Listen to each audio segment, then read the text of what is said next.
Hello दोस्तों, आज हम जानेंगे कि कैसे एनजीटी ने क्लियर्स ग्रेट निकोबार प्रोजेक्ट को दे दिया है। तो भारत के हिंद महासागर का प्रभुत्व कैसे बनने वाला है उसके बारे में जानेंगे।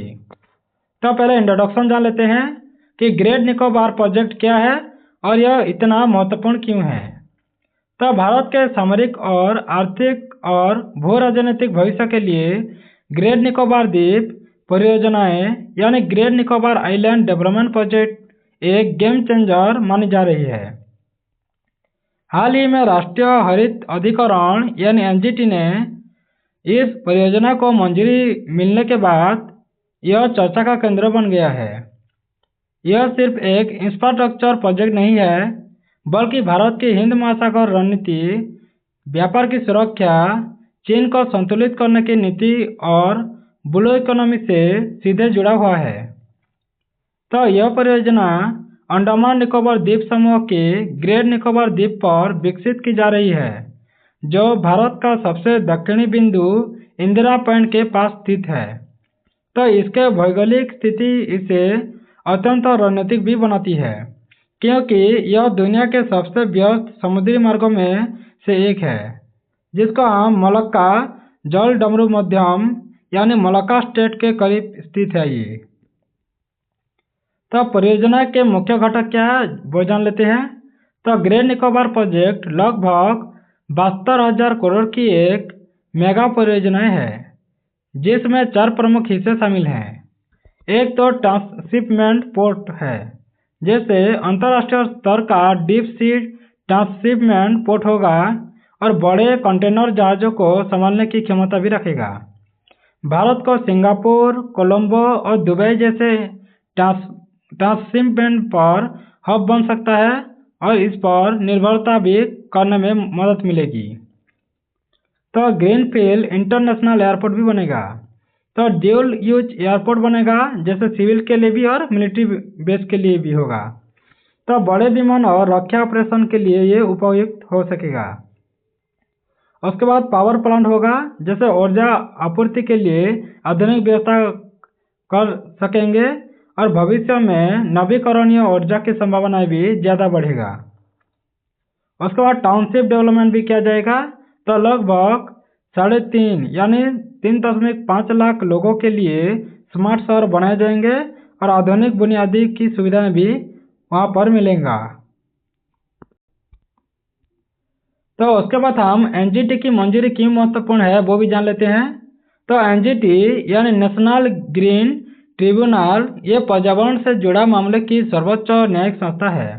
इस परियोजना को लेकर कई पर्यावरणीय चिंताएं भी उठाई गई थी, जैसे जंगलों की कटाई होगा तो जैव विविधता पर असर पड़ेगा और आदिवासी समुदाय पर भी प्रभाव पड़ेगा।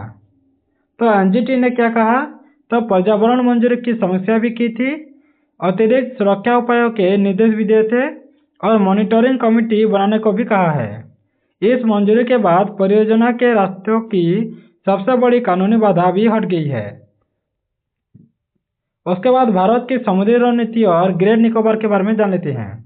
तो हिंद महासागर का महत्व, जैसे हिंद महासागर से गुजरता है तो दुनिया का 50% कंटेंट ट्रैफिक यहाँ पर ही होता है, 70% तेल परिवहन यहाँ पर ही होता है और 40% वैश्विक व्यापार भी होता है। तो भारत की स्थिति इस महासागर में स्वाभाविक रूप से मजबूत है, लेकिन चीन की बढ़ती गतिविधियों ने चिंता भी बढ़ा दी है। तो चीन की स्ट्रिंग ऑफ पर्ल्स रणनीति क्या है वो भी जान लेते हैं। तो चीन ने ग्वादर में पाकिस्तान और हम्बनटोटा जो कि श्रीलंका में है, और अफ्रीका की बात करें तो जिबूती में, और म्यांमार की बात करें तो कोकचुप में तो जैसे बंदरगाह विकसित किए हैं। तो कहाँ कहाँ पर, जैसे पाकिस्तान पर ग्वादर पोर्ट, श्रीलंका में हम्बनटोटा पोर्ट, अफ्रीका में जिबूती पोर्ट और म्यांमार में किचू पोर्ट भी किया गया है। तो ऐसे जब बंदरगाह विकसित किए गए हैं तो ग्रेट निकोबार प्रोजेक्ट को भारत का जवाब माना जा सकता है। तो मलक्का स्टेट और भारत का नियंत्रण कैसे होगा। तो मलक्का जलडमरू मध्य दुनिया का सबसे व्यस्त समुद्री रास्ता है।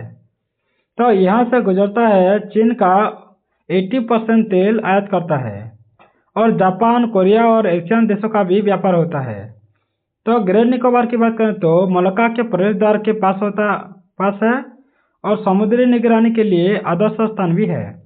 भारत के नौसेना और वायुसेना के लिए रणनीतिक बेस भी है। तो यह भारत को सी कंट्रोल और सी डिनायल क्षमता भी देता है। तो आर्थिक लाभ क्या हो सकता है? भारत बनेगा ट्रांसशिपमेंट का हब बन सकता है। जैसे आज भारत का 75% कंटेनर ट्रांसशिपमेंट विदेशों में होता है, जैसे कोलंबो में सिंगापुर पर निर्भरता भी करना पड़ता है। तो ग्रेट निकोबार से क्या होगा? भारत को सालाना अरबों डॉलर की बचत होगी, रोजगार भी हो सकेगा, सृजन होगा और लॉजिस्टिक्स लागत भी कम होगी, निर्यात प्रतिस्पर्धा भी बढ़ेगी और यह भारत की ब्लू इकोनॉमी को मजबूत भी करेगा। तो अंडमान निकोबार का सैन्य महत्व भी बढ़ेगा। तो अंडमान निकोबार भारत का एकमात्र त्रिसेवा कमांड होगा, यानी ट्राई सर्विस कमांड होगा वहाँ पर। तो ग्रेट निकोबार के बाद नौसेना की उपस्थिति मजबूत होगी, लंबी दूरी के ड्रोन और निगरानी प्रणाली किया जाएगा, युद्ध काल में तेजी से प्रतिक्रिया दिया जा सकेगा। यह भारत को इंडो पैसिफिक क्षेत्र में प्रमुख शक्ति भी बना सकता है। उसके बाद इंडो पैसिफिक और क्वाड में भूमिका क्या होगा? तो भारत, अमेरिका, जापान और ऑस्ट्रेलिया का समूह, यानी जिसको हम क्वाड बोलते हैं, वह चीन के प्रभाव को संतुलित करने के लिए काम कर सकता है। तो ग्रेट निकोबार में क्या कहा जाएगा? तो इंडो पैसिफिक रणनीति का महत्वपूर्ण हिस्सा है और सहयोगी देशों के साथ समुद्री रक्षा भी, यानी सुरक्षा कर सकता है और मानवीय सहायता और आपदा राहत भी का केंद्र बन सकता है। तो पर्यावरणीय चिंताएं भी कुछ होता है, जैसे यह परियोजनाएं विवादों में भी है। जैसे इसके मुख्य चिंता की बात करें तो 8.5 लाख पेड़ों की कटाई भी होगी और समुद्री कछुओं के प्रजनन स्थल भी ये है, तो ये भी सब कुछ ध्वंस हो सकता है। तो कोरल रीफ पर असर भी पड़ेगा और भूकंप और सुनामी का खतरा भी बढ़ने का चांस है। तो विशेषज्ञों का कहना है कि यह क्षेत्र इकोलॉजिकल हॉटस्पॉट भी है। तो सरकार का दावा है कि पर्यावरण संतुलन योजना हो सकेगा, वन पुनर्स्थापन भी हो सकता है और वाइल्ड लाइफ संरक्षण भी यहाँ पर हो सकता है। तो आदिवासी समुदाय पर प्रभाव क्या पड़ेगा? तो ग्रेट निकोबार में जो भी रहते हैं, जैसे शैम्पेन जनजाति, निकोबारी समुदाय, इसकी चिंताएं भी है। जैसे बाहरी आबादी का दबाव भी पड़ेगा, क्योंकि बाहर से भी आएंगी, जैसे हमारे देश के कोई भी जा सकता है वहाँ पर। और वहाँ पर सांस्कृतिक बदलाव भी हो सकता है, क्योंकि यदि अगर वो क्या करेंगे, अगर भारत से लोग जाएंगे तो सांस्कृतिक का बदलाव भी हो सकता है।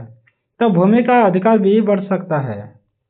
तो सरकार ने यहाँ पर जनजातीय आरक्षित क्षेत्र की सुरक्षा का आश्वासन भी दिया है और सीमित हस्तक्षेप की नीति भी लगाया है। तो भू राजनीतिक प्रभाव क्या पड़ेगा? तो ग्रेट निकोबार परियोजना के बाद भारत को लाभ हो सकेगा, जैसे हिंद महासागर में प्रभाव बढ़ सकेगा और एशियन देशों के साथ संबंध भी मजबूत होगा। चीन की गतिविधियों पर निगरानी भी की जा सकेगी और वैश्विक संदेश भी दिया जा सकेगा। तो भारत अब क्या करेगा? तो क्षेत्रीय शक्ति से आगे बढ़कर वह समुद्री सुपर पावर बनने की दिशा में आगे बढ़ेगा। तो भविष्य की संभावना क्या होगी? तो यदि परियोजना सफल होती है तो भारत एशिया का प्रमुख लॉजिस्टिक हब बन सकता है, इंडो पैसिफिक में रणनीतिक संतुलन बदलेगा और अंडमान निकोबार आर्थिक केंद्र भी बन सकता है। तो कुछ चुनौतियां भी होता है, जैसे पर्यावरण को संरक्षण करना होगा, स्थानीय समुदायों का विश्वास भी जीतना होगा, उच्च लागत हो सकता है, यानी बहुत से पैसे खर्च करना पड़ेगा, भूकंप और सुनामी का जोखिम भी सहना पड़ेगा, यानी हो सकता है ये सब सुनामी, भूकंप आ सकता है। तो चीन की प्रतिक्रिया भी हमें मिलेगा। तो संतुलित की आवश्यकता तो होगा ही, जैसे विकास बनाम संरक्षण की लड़ाई भी हो सकता है। तो ग्रेट निकोबार प्रोजेक्ट भारत के सामने एक बड़ा सवाल भी रखता है, जैसे क्या विकास और पर्यावरण साथ साथ चल सकता है? तो सही नीति तो क्या होगी? तो जैसे सीमित और स्मार्ट विकास हो सकता है, वहाँ पर ग्रीन इंफ्रास्ट्रक्चर भी हो सकता है और स्थानीय लोगों की भागीदारी भी वहाँ पर बढ़ना होगा। तो कंक्लूजन में ये कह सकते हैं कि एनजीटी की मंजूरी के बाद ग्रेट निकोबार प्रोजेक्ट अब भारत की सबसे महत्वपूर्ण रणनीतिक परियोजनाओं में से शामिल हो गया है। तो यह परियोजनाएं आर्थिक रूप से लाभकारी होगा, सैन्य रूप से मजबूत भी मिलेगा और भू राजनीतिक रूप से निर्णायक भी साबित होगा। तो यदि इसे सही तरीके से लागू किया गया तो आने वाले 20 से 30 वर्षों में भारत हिंद महासागर का प्रमुख शक्ति केंद्र बन सकता है। तो ग्रेट निकोबार सिर्फ एक द्वीप विकास योजना नहीं है, बल्कि यह भारत की इंडो पैसिफिक रणनीति में, समुद्री सुरक्षा में और वैश्विक शांति बनाने की दिशा में भी एक ऐतिहासिक कदम है। तो थैंक्स फॉर वॉचिंग। अगर ऐसे वीडियो आपको अच्छा लगता है तो सब्सक्राइब कर दें, बेल आइकन दबा दें, लाइक करें, शेयर करें और वीडियो आपको कैसा लगा कमेंट बॉक्स में ज़रूर कमेंट कर दें। धन्यवाद।